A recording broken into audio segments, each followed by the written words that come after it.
नमस्कार विद्यार्थी, फिर मिलते हैं एक नए क्वेश्चन के साथ।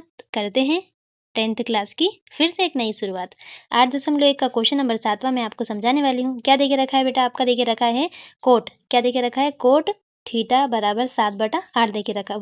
1 plus sine theta 1 minus sine theta upon में 1 plus cos theta 1 minus sine theta का वैल्यू निकालना है हमें। इसमें दो कंडीशन है, फर्स्ट सेकंड। ओके, दोनों को निकाल लेंगे, कोई परेशानी वाली बात नहीं है।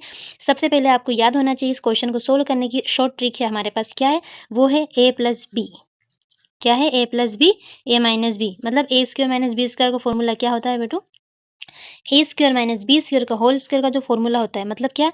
ए स्क्वायर माइनस बी स्क्वायर बराबर हम लिख सकते हैं ए माइनस बी और ए प्लस बी। तो हमने लिख दिया ए माइनस बी और ए प्लस बी। हमने ए की जगह पे हमने क्या मान लिया है? 1 मान लिया है। और बी की जगह पे हमने ए की जगह पे 1, बी की जगह पे हमने साइन थीटा मान लिया है। ओके, अब हम यहाँ पे मान रख देंगे। देखिए, अगर ए की जगह पे हम क्या रखें? 1 रखें, और बी की जगह पे अगर हम साइन थीटा रखें तो क्या हो जाएगा? 1 minus sine theta 1 plus sine theta. और इन दोनों को अगर इस वैल्यू में रख दें तो 1 की स्क्वायर माइनस साइन थीटा की स्क्वायर। उम्मीद करती हूँ इतनी बातें समझ में आई होगी। समझ में आई हो तो चलिए आगे चलते हैं। देखो, यहाँ मैंने लिख कर भी समझा दिया ताकि आपको अच्छे से समझ में आ जाए। 1 minus sine theta 1 plus sine theta is equal to हम लिख सकते हैं 1 square minus sine square theta. Okay, 1 minus sine square theta को हम क्या लिख सकते हैं? हम लिख सकते हैं कोस स्क्वायर थीटा। ओके, अगर ये समझ में नहीं आया हो तो मेरी वीडियो में देख लेना, मैंने सर्व समीकरण को यूज़ किया, उसके बाद इसको लिखा है। ओके, चलिए आगे चलते हैं। जैसा हमने साइन के लिए किया था वैसा सेम टू सेम हमने किसके लिए किया? कोस के लिए। हम क्या लिख सकते हैं बेटा? 1 minus cos theta 1 plus cos theta लिख दिया मैंने। अब उसके बाद चलो चलते हैं आगे। कहाँ? यहाँ पे देखिए, यहाँ पे लिखा है 1 माइनस कोस स्क्वायर थीटा। कैसे आया? सर्व समीकरण से आया, मैंने मेरी वीडियो में समझाया है, वहाँ जाकर आप देख लीजिएगा।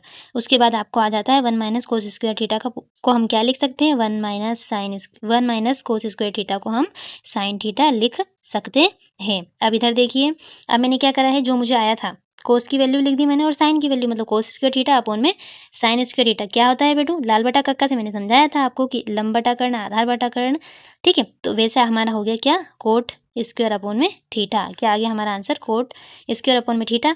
उम्मीद करती हूँ आपको पता होगा कि हमारे कोट की जो कोट थीटा की जो वैल्यू है 7 बटा कितनी है हमारी? 8 है। तो मैंने यहाँ पे लिख दिया 7/8।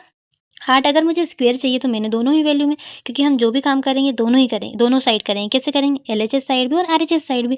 दोनों साइड मैंने स्क्वायर कर दिया। अगर दोनों साइड स्क्वायर करूँगी तो कोट स्क्वायर थीटा की वैल्यू बन जाएगी 7 का स्क्वायर 49, 8 का स्क्वायर कितना होता है? 64 होता है। ओके, चलिए आगे। ये तो फर्स्ट स्टेप। अब एक और स्टेप बची है। आपके क्वेश्चन में 2 कंडीशन पूछी थी, तो ये हमारी कौन सी वाली कंडीशन है? ये हमारी सेकेंड वाली कंडीशन है।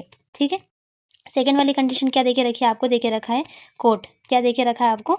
Coat theta is equal to 7/8। वही प्रोसेस है, स्क्वायर कर दो, स्क्वायर करने के बाद पर्सनली स्क्वायर कर दो, और दोनों के स्क्वायर करने के बाद आपको फाइनली आंसर मिल जाता है cot square theta is equal to 49 upon में 64।